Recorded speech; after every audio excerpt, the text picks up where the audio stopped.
Cuando llegué al restaurante esa noche, todo parecía estar en su lugar. El Meridiano era uno de esos lugares elegantes del centro de Madrid, donde la gente importante celebra momentos importantes. Las luces doradas bailaban sobre las mesas de madera oscura y el piano sonaba suave desde el rincón. Era perfecto para el aniversario de bodas de mis padres, 30 años juntos que merecían una celebración como esta. Julián me había recogido en casa una hora antes. Llevaba el vestido burdeos, que él mismo había elegido para mí la semana anterior cuando fuimos de compras. «Este te queda perfecto, Ana», me había dicho entonces, y yo me sentía afortunada de tener a alguien que se preocupara por los detalles. Ahora, mientras caminábamos hacia la mesa donde ya estaban mis padres, mi hermano Carlos con su esposa, y mis tíos Mercedes y Paco, ese mismo vestido me parecía un poco ajustado, como si no fuera realmente mío. La mesa estaba llena de risas cuando nos sentamos. Papá contaba una de sus historias del trabajo en la fábrica, esa donde su jefe casi se cae en una máquina por andar distraído. Mamá lo interrumpía de vez en cuando para corregir algún detalle, pero con esa sonrisa que siempre pone cuando está orgullosa de él. Carlos y María hablaban de sus planes para las vacaciones de verano, y los tíos discutían si era mejor ir a la playa o a la montaña este año. Yo participaba en la conversación, pero me daba cuenta de que Julián estaba extraño. No era solo que estuviera callado, porque él siempre había sido más reservado que mi familia. Era algo en su mirada, como si estuviera viendo todo desde muy lejos. Cuando le preguntaba algo, me respondía con monosílabos. Cuando mi padre le hablaba directamente, sonreía de manera forzada y asentía, pero era obvio que no estaba realmente presente. La cena siguió su curso normal. Pedimos el menú degustación, y cada plato que llegaba era una excusa para más brindis y más historias. Mis padres se veían tan felices, tan cómodos rodeados de su familia. Mamá había sacado las fotos de la boda de su bolso y las pasaba de mano en mano. «Mira qué jóvenes estábamos», decía, y todos nos reíamos viendo a papá con ese bigote que ya no tenía. Pero yo no podía sacudir la sensación de que algo estaba mal. Julián movía la comida en su plato sin realmente comer.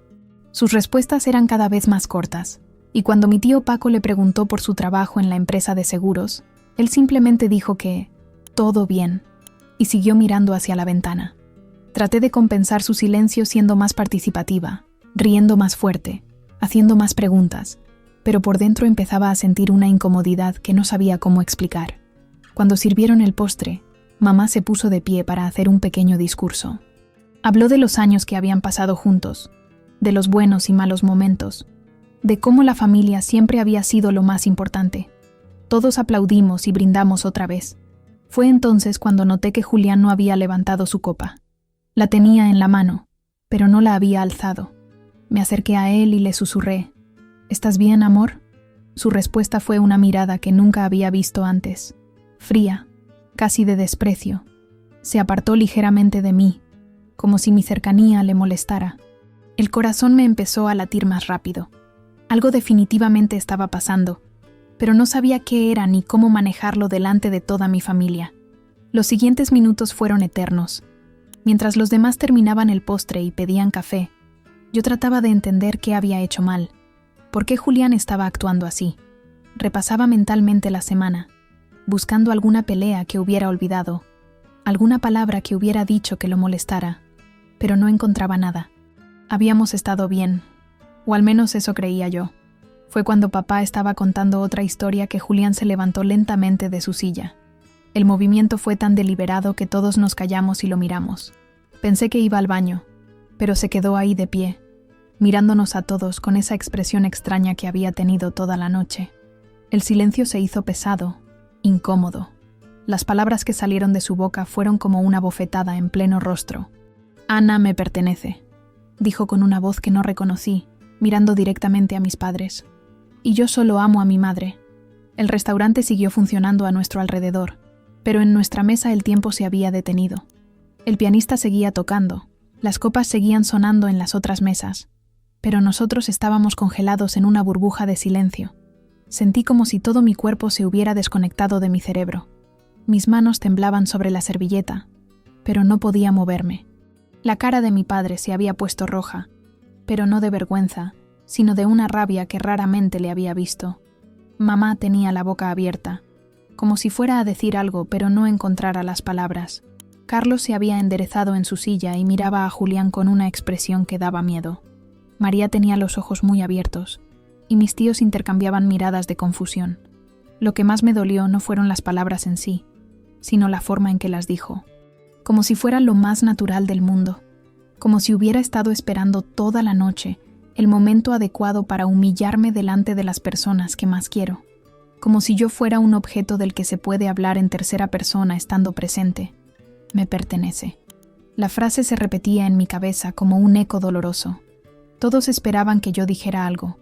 Podía sentir sus miradas sobre mí, esperando que reaccionara, que me defendiera, que le dijera algo a Julián. Pero yo no podía hablar. Era como si las palabras se hubieran atascado en mi garganta. Solo conseguí sonreír, una sonrisa vacía que no significaba nada, bajar la mirada y quedarme callada. Por dentro, algo se estaba rompiendo en pedazos pequeños. Fue mi padre quien finalmente rompió el silencio. «¿Disculpa?», dijo con una voz muy baja, muy controlada, pero que todos conocíamos. Era la voz que usaba cuando estaba realmente enojado. Julián lo miró con esa misma expresión fría y simplemente se sentó otra vez, como si nada hubiera pasado, como si no hubiera acabado de destruir la armonía de la mesa familiar más importante del año. Carlos se inclinó hacia adelante, con los puños apretados sobre la mesa. «¿Qué acabas de decir?», le preguntó a Julián, pero su voz sonaba peligrosa. María le puso una mano en el brazo, tratando de calmarlo. Mis tíos se miraron entre ellos, claramente incómodos, pero sin saber si debían intervenir. Mamá seguía en shock, mirándome a mí como si esperara que yo le explicara qué estaba pasando. Pero yo no podía explicar nada porque yo misma no entendía qué había pasado. ¿Por qué había dicho eso? ¿Por qué delante de mi familia? ¿Por qué en el aniversario de mis padres? ¿Y por qué yo no podía reaccionar? Era como si mi cuerpo hubiera entrado en un estado de shock del que no podía salir. Solo conseguía sonreír esa sonrisa idiota y mantener la cabeza baja. Julián pidió la cuenta como si fuera lo más normal del mundo. Sacó su billetera y puso dinero sobre la mesa, más del necesario. «Gracias por la cena», dijo dirigiéndose a mis padres con una cortesía que sonaba burlona después de lo que había pasado. Se levantó y me miró. «¿Vamos?», me preguntó, como si fuera mi dueño dándome una orden. Y yo, para mi propia sorpresa y horror, me levanté y lo seguí. Abracé a mis padres de forma mecánica, murmuré algunas palabras de despedida que no recuerdo, y caminé detrás de él hacia la salida. Podía sentir las miradas de mi familia sobre mi espalda. Podía imaginar las preguntas que se estaban haciendo, pero no podía dar media vuelta y volver a sentarme con ellos. El camino de vuelta a casa fue peor que la cena. Julián conducía en silencio, como si no hubiera pasado nada. Yo iba en el asiento del copiloto, mirando por la ventana, tratando de procesar lo que había vivido. Las calles de Madrid pasaban borrosas a mi lado. Las luces de los faroles se difuminaban con las lágrimas que no me atrevía a dejar salir. Quería preguntarle por qué lo había hecho. Quería gritarle, quería llorar. Quería exigirle una explicación. Pero al mismo tiempo tenía miedo de su respuesta. Tenía miedo de que me dijera algo peor, de que me confirmara que realmente pensaba que yo le pertenecía. Tenía miedo de descubrir que el hombre del que estaba enamorada no era quien yo creía que era. Cuando llegamos al apartamento, cada uno se fue a un lado diferente. Él se sentó en el sofá y encendió la televisión. Yo me fui al baño y me miré en el espejo. La mujer que me devolvía la mirada tenía los ojos rojos, el maquillaje corrido y una expresión de confusión total. Era yo, pero al mismo tiempo no me reconocía. Los días siguientes fueron una pesadilla silenciosa. Julián actuaba como si nada hubiera pasado. Se levantaba, desayunaba, se iba a trabajar, volvía, cenaba y se acostaba. Todo normal, todo rutinario. Pero yo no podía olvidar esas palabras. Me pertenece. Se repetían en mi cabeza cada vez que lo miraba comer sus tostadas por la mañana, cada vez que le preguntaba cómo había estado su día, cada vez que lo veía lavarse los dientes antes de dormir. Mi teléfono no paraba de sonar. Mamá me llamaba todos los días, pero yo no sabía qué decirle. «¿Estás bien, hija?», me preguntaba con esa voz preocupada que ponen las madres cuando saben que algo está mal pero no saben qué. «Sí, mamá, estoy bien», le respondía yo, aunque era mentira. Carlos me mandaba mensajes preguntando si necesitaba algo, si quería que fuera a verme. María me escribía invitándome a tomar café. Todos sabían que algo estaba roto, pero nadie sabía cómo arreglarlo. Empecé a inventar excusas para no ver a mi familia. Cuando me invitaban a comer el domingo, decía que tenía trabajo. Cuando me proponían ir al cine, decía que me dolía la cabeza. Cuando me preguntaban por Julián, cambiaba de tema. Era más fácil mentir que explicar algo que yo misma no entendía. Era más fácil quedarme en casa, aislada, que enfrentar sus preguntas y sus miradas de preocupación. Pero mientras yo me escondía del mundo, mi mente no podía descansar. Empecé a repasar nuestra relación desde el principio, buscando señales que había ignorado. ¿Siempre había sido tan controlador? ¿Siempre había decidido por mí qué ropa ponerme, a dónde ir, qué hacer los fines de semana? Siempre había hablado de su madre como si fuera la mujer perfecta del mundo mientras criticaba todo lo que yo hacía. Recordé la vez que quise apuntarme a clases de francés, y él me dijo que era una pérdida de tiempo. Recordé cuando quise cambiar de trabajo, y él me convenció de que era mejor quedarme donde estaba. Recordé todas las veces que había cancelado planes con mis amigas, porque él tenía algo importante que hacer juntos. Y recordé, sobre todo, cómo siempre terminaba sintiéndome culpable cuando no hacía lo que él quería. Su madre, doña Carmen, era otra historia. Julián la llamaba todos los días, la visitaba 3 veces por semana, y siempre me comparaba con ella. Mi madre sí sabe cocinar paella, decía cuando yo intentaba hacer la mía. Mi madre siempre tiene la casa impecable, comentaba cuando veía un plato sin lavar. Mi madre nunca levanta la voz, me reprochaba cuando yo me molestaba por algo. Era como si viviera con 2 personas, Julián y el fantasma de su madre perfecta. Las noches eran lo peor. Me quedaba despierta mirando al techo, escuchando su respiración tranquila al lado mío. ¿Cómo podía dormir tan bien después de lo que había hecho? ¿Cómo podía actuar como si humillarme delante de mi familia fuera algo normal? Mi cuerpo empezó a reaccionar al estrés.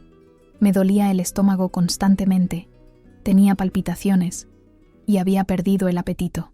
Pero él no parecía notarlo. Una noche, mientras él dormía, me levanté y me fui a la cocina. Abrí el refrigerador, pero no tenía hambre. Me senté en la mesa donde desayunábamos todas las mañanas y me puse a pensar, ¿esto era amor? ¿Era normal sentirse tan pequeña, tan controlada, tan perdida en una relación? Mis padres llevaban 30 años juntos y nunca había visto a mi padre humillar a mi madre en público. Carlos y María discutían a veces, pero siempre se respetaban. Empecé a escribir en un papel todas las cosas que me molestaban de nuestra relación. La lista se hizo más larga de lo que esperaba. Decide mi ropa, escribí. Critica mi cocina. Me compara con su madre. No me deja ver a mis amigas. Controla nuestro dinero. Nunca me pregunta qué quiero hacer. Cuando terminé, miré el papel y me di cuenta de que había escrito la descripción de una prisión, no de una relación de amor. Pero lo que más me dolía era cómo había reaccionado yo esa noche en el restaurante. ¿Por qué no me había defendido? ¿Por qué no le había dicho nada cuando me humilló delante de mi familia? ¿Por qué había sonreído como una idiota y me había quedado callada? Mi silencio había sido casi tan doloroso como sus palabras. Era como si hubiera confirmado lo que él decía, como si realmente le perteneciera. Al día siguiente, cuando Julián se fue a trabajar, me quedé en la cama hasta tarde. No tenía fuerzas para levantarme, para ducharme, para fingir que todo estaba bien. Llamé al trabajo y dije que estaba enferma. No era mentira. Estaba enferma del alma, enferma de tanta humillación, enferma de no reconocerme a mí misma. Pero por primera vez en días, también sentí algo parecido a la claridad. Sabía que no podía seguir así. Pasaron 3 semanas antes de que pudiera reunir el valor para hacer lo que sabía que tenía que hacer. 3 semanas de despertarme cada mañana con un peso en el pecho, de fingir normalidad cuando él llegaba del trabajo, de evitar las llamadas de mi familia porque no sabía qué decirles. Pero esa mañana fue diferente. Me desperté temprano, antes de que sonara el despertador, y supe que había llegado el momento. Julián se había ido a trabajar como todos los días, después de desayunar en silencio y darme un beso en la mejilla tan mecánico como siempre. «Hasta luego», me dijo, y yo le respondí igual, pero sabía que sería la última vez. Cuando escuché el motor de su coche alejarse, me levanté y fui al armario. Saqué la misma ropa que había usado aquella noche en el restaurante. El vestido burdeos, los zapatos negros, incluso los pendientes que él me había regalado por mi cumpleaños. No era casualidad. Era una decisión consciente, casi ritual. Quería cerrar el círculo. Quería que la mujer que saliera de esa casa fuera la misma que debería haberse levantado de esa mesa y haberse defendido. Me miré en el espejo, y esta vez no vi a la mujer perdida y confundida de las últimas semanas. Vi a alguien que había tomado una decisión y que estaba lista para actuar. Llamé a mi trabajo y pedí el día libre. Tenía cosas que hacer, cosas que no podía postergar más. Después llamé a mi hermano Carlos. ¿Puedes venir a buscarme esta tarde?, le pregunté. Su voz cambió inmediatamente. ¿Estás bien? ¿Te pasa algo? Estoy bien, le dije, pero necesito salir de aquí. No hicieron falta más explicaciones. Voy para allá, me dijo, y supe que podía contar con él. Empecé a hacer las maletas sin prisa. Cada prenda que doblaba era como quitarme un peso de encima. Los vestidos que él había elegido para mí, los dejé en el armario. La ropa que realmente me gustaba, la que había comprado yo sola, esa sí se vino conmigo. Mis libros, mis fotos familiares, mi música, todo lo que era realmente mío. Era sorprendente lo poco que había que era verdaderamente mío, en esa casa donde había vivido más de un año. Mientras empacaba, encontré cosas que había olvidado que tenía. Cartas de mis amigas del instituto, fotos de viajes que había hecho antes de conocerlo, regalos de mi familia que había guardado en cajones porque a él no le gustaba el desorden. Era como redescubrir partes de mí misma que había perdido sin darme cuenta. Cada objeto recuperado era un pedazo de mi identidad que volvía a su lugar. Escribí una carta. No fue fácil encontrar las palabras correctas, pero sabía que tenía que decir algo. No podía simplemente desaparecer sin explicación, aunque parte de mí quería hacerlo. Julián, escribí, lo que dijiste en el restaurante delante de mi familia fue la gota que colmó el vaso, pero no fue el único problema. Durante meses he perdido mi voz, mi personalidad, mi libertad. Me has hecho creer que eso era amor, pero el amor no controla, no humilla, no posee. Cuando leas esta carta, ya no estaré aquí. No intentes contactarme. No hay nada que hablar. Firmé la carta y la dejé sobre la mesa de la cocina, al lado de las llaves del apartamento. Era extraño pensar que esas llaves que había cargado todos los días durante más de un año ya no me pertenecían. Que esa casa donde había cocinado, limpiado, dormido, llorado, ya no era mi hogar, pero también era liberador. Era como si estuviera devolviendo una vida que nunca había sido realmente mía. Carlos llegó puntual a las 5. Lo vi desde la ventana aparcar su coche y subir las escaleras. Cuando abrí la puerta, no hizo preguntas. Solo me abrazó fuerte, como cuando éramos niños, y yo me había lastimado jugando. ¿Estás lista?, me preguntó. Miré hacia atrás una última vez, hacia el apartamento que había sido mi prisión dorada, y asentí. Bajamos las maletas en silencio. Los vecinos que nos vieron seguramente pensaron que me iba de vacaciones. Si hubieran sabido que en realidad me estaba escapando, tal vez habrían entendido por qué caminaba tan rápido, por qué tenía tanta prisa por llegar al coche. Cuando Carlos arrancó el motor, sentí una mezcla de miedo y alivio que no sabía que era posible sentir al mismo tiempo. ¿A dónde vamos?, me preguntó. A casa, le respondí, y por primera vez en semanas, la palabra casa significó algo bueno. A casa de mamá y papá. Durante el camino le conté todo. Le expliqué lo que había pasado esas semanas, por qué había tardado tanto en tomar la decisión, cómo me había sentido. Él me escuchó sin juzgar, sin interrumpir, solo asintiendo de vez en cuando y apretando mi mano cuando las palabras se me quebraban. Cuando llegamos a la casa de mis padres, mamá ya estaba esperando en la puerta. Carlos le había mandado un mensaje para avisarle que íbamos para allá. Me recibió con los brazos abiertos, sin preguntas, sin reproches, solo amor. Bienvenida a casa, mija, me dijo, y yo supe que había tomado la decisión correcta. Esa primera noche en casa de mis padres dormí mejor de lo que había dormido en semanas. Mi antigua habitación seguía igual que cuando me fui, con los mismos pósters en las paredes y la misma colcha azul que mamá había lavado y guardado cuidadosamente. Era como volver a ser yo misma después de mucho tiempo perdida. Cuando bajé a desayunar, Papá ya se había ido a trabajar, pero había dejado una nota en la mesa. «Estamos contigo, princesa. Siempre». Mamá me sirvió café con leche, como cuando era pequeña, y se sentó frente a mí con esa cara de preocupación que conocía tan bien. «¿Quieres hablar?», me preguntó con cuidado, como si tuviera miedo de presionarme. Y por primera vez en mucho tiempo, sí quería hablar. Quería contarle todo, liberarme de todo el peso que había cargado sola durante tanto tiempo. Le conté desde el principio, cómo había empezado todo tan bonito, cómo Julián me había conquistado con detalles y atenciones, cómo poco a poco había empezado a tomar decisiones por mí, a criticar mis elecciones, a compararme con su madre. Le expliqué cómo me había sentido esa noche en el restaurante, la vergüenza de no haber sido capaz de defenderme, la confusión de los días siguientes. Mamá me escuchó sin interrumpir, solo asintiendo y tomando mi mano cuando las palabras se me hacían difíciles. «¿Por qué no nos dijiste nada antes?», me preguntó cuando terminé. No era un reproche, era una pregunta sincera. Tenía miedo de que pensaran que era mi culpa, le dije. Tenía miedo de que me dijeran que estaba exagerando, que todas las parejas tienen problemas. Mamá sacudió la cabeza. «Mija, lo que te hizo esa noche no fue un problema de pareja. Fue una humillación, y nadie que te ame de verdad haría algo así». Cuando papá llegó del trabajo, volvimos a tener la misma conversación. Él estaba más enojado, más indignado. «Ese muchacho no tiene respeto», decía caminando de un lado a otro de la sala. «¿Cómo se atreve a decir que mi hija le pertenece?».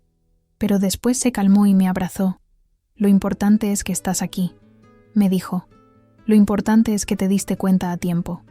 Al día siguiente llamé a Carlos para agradecerle por haberme ayudado. «¿Cómo estás?», me preguntó. «Mejor», le dije, y era verdad. «Quería pedirte disculpas por haberme alejado estas semanas. Sé que estaban preocupados por mí». «No tienes que disculparte por nada», me respondió. «Solo queríamos que estuvieras bien».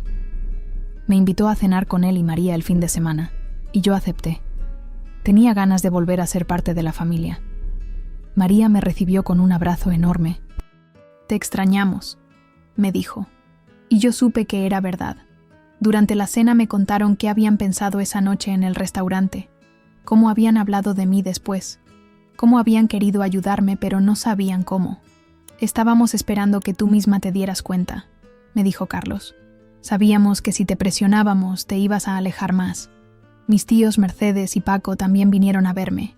Se habían quedado muy preocupados después de lo que pasó en el restaurante. «Ese muchacho no está bien de la cabeza», dijo el tío Paco, sin rodeos. «Ningún hombre que se respete habla así de su novia. La tía Mercedes era más sutil, pero igualmente directa. Mija, tú vales mucho más que eso. No dejes que nadie te haga sentir lo contrario». Poco a poco, fui recuperando el contacto con mis amigas. Llamé a Sofía, mi mejor amiga desde el instituto, y le conté todo. «Ana, llevaba meses sin saber nada de ti», me dijo.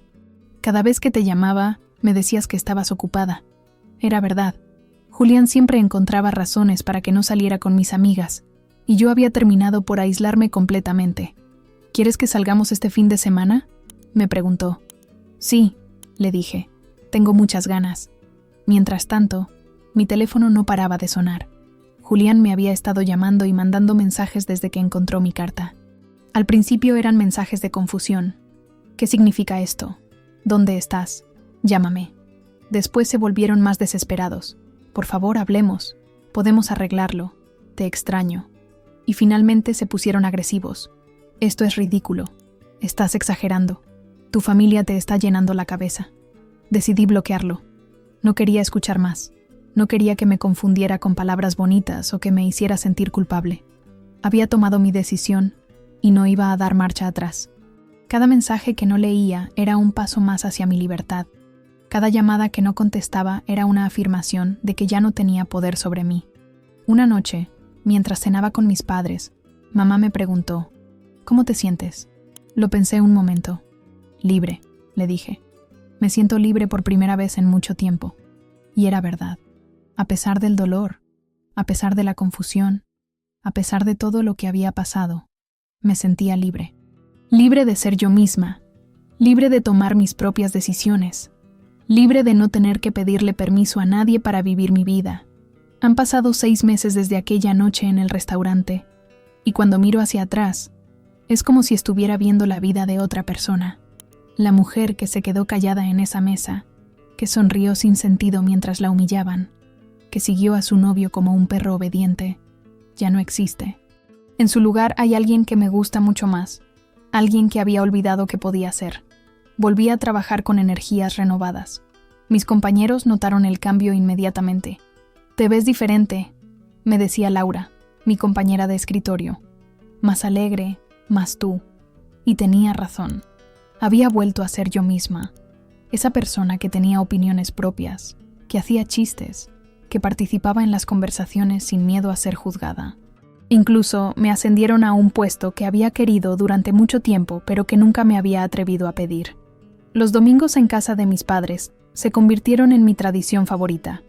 Mamá cocina paella, papá cuenta sus historias del trabajo, y yo me siento en la mesa como cuando era niña, pero con la sabiduría de una mujer que ha aprendido a valorarse. Carlos y María siempre vienen con los niños, y la casa se llena de risas y ruido. Es el tipo de ruido que alimenta el alma, muy diferente al silencio tenso que vivía antes. Recuperé mis amistades poco a poco. Sofía y yo volvimos a nuestras salidas de los viernes, esas que había abandonado porque Julián siempre tenía planes mejores para nosotros. Volví a ir al cine, a tomar café en lugares nuevos, a caminar por el Retiro sin prisa y sin tener que dar explicaciones de dónde había estado. Redescubrí Madrid como si fuera una ciudad nueva, porque ahora la estaba viendo con ojos libres. Me apunté a clases de italiano, algo que siempre había querido hacer, pero que él había considerado innecesario. Cada martes y jueves por la noche voy a la academia, y no solo estoy aprendiendo un idioma nuevo, sino que he conocido gente interesante. Hay una señora mayor que viajó por toda Italia cuando era joven, un chico que quiere estudiar arte en Roma, una mujer de mi edad que está planeando mudarse a Milán. Todos tienen sueños, todos tienen historias, y a mí me encanta escucharlas.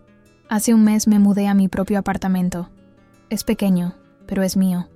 Puedo decorarlo como quiero, puedo comer lo que se me antoje, puedo ver la televisión hasta tarde sin que nadie me diga nada. Cuando cuelgo mis cuadros en las paredes o cuando pongo mis libros en las estanterías, siento una satisfacción que no había sentido en mucho tiempo. Este lugar es completamente mío, y nadie puede quitármelo. Julián intentó contactarme varias veces durante estos meses. Cambió de número para poder llamarme. Me mandó flores al trabajo. Incluso apareció una vez en casa de mis padres. Pero yo no cedí. Cada intento suyo de volver a mi vida solo me confirmaba que había tomado la decisión correcta. Un hombre que realmente me hubiera amado habría respetado mi decisión desde el principio. Un hombre que realmente me hubiera valorado nunca me habría humillado en público. La semana pasada me crucé con él en el supermercado. Mi primera reacción fue de pánico, pero después me di cuenta de que estaba bien. Lo miré a los ojos y simplemente seguí caminando. No sentí miedo, no sentí tristeza, no sentí nostalgia, solo sentí indiferencia. Era como ver a un extraño, alguien que había conocido en otra vida. Creo que ese fue el momento en que me di cuenta de que realmente había sanado. Ahora duermo bien por las noches. No tengo pesadillas, no me despierto con ansiedad, no paso las madrugadas dándole vueltas a conversaciones que nunca tuve. Duermo el sueño profundo de alguien que está en paz consigo misma. Y cuando me despierto por las mañanas, lo primero que siento es gratitud. Gratitud por haber encontrado el valor para irme. Gratitud por tener una familia que me apoyó. Gratitud por haber descubierto que soy más fuerte de lo que pensaba. Todavía no he empezado a salir con nadie, y está bien así. Estoy aprendiendo a estar sola sin sentirme sola, a disfrutar de mi propia compañía, a ser completa sin necesidad de otra persona. Cuando llegue el momento adecuado, cuando llegue la persona adecuada, estaré lista. Pero esta vez será diferente. Esta vez sabré reconocer el amor real del control disfrazado de amor. A veces me pregunto qué habría pasado si no me hubiera ido esa tarde, si hubiera seguido aguantando, si hubiera seguido creyendo que eso era normal, si hubiera terminado casándome con él. Me da escalofríos pensarlo, pero también me da fuerza, porque me recuerda que siempre hay una salida, que siempre hay una oportunidad para elegir la libertad. Hoy, mientras escribo estas líneas en mi pequeño apartamento, con una taza de té en la mano y música de fondo, sé que soy exactamente quien quiero ser. No le pertenezco a nadie más que a mí misma, y eso es lo más hermoso que he descubierto. La mujer que se quedó callada en esa mesa del restaurante finalmente encontró su voz, y ahora la usa para decir solo lo que realmente quiere decir.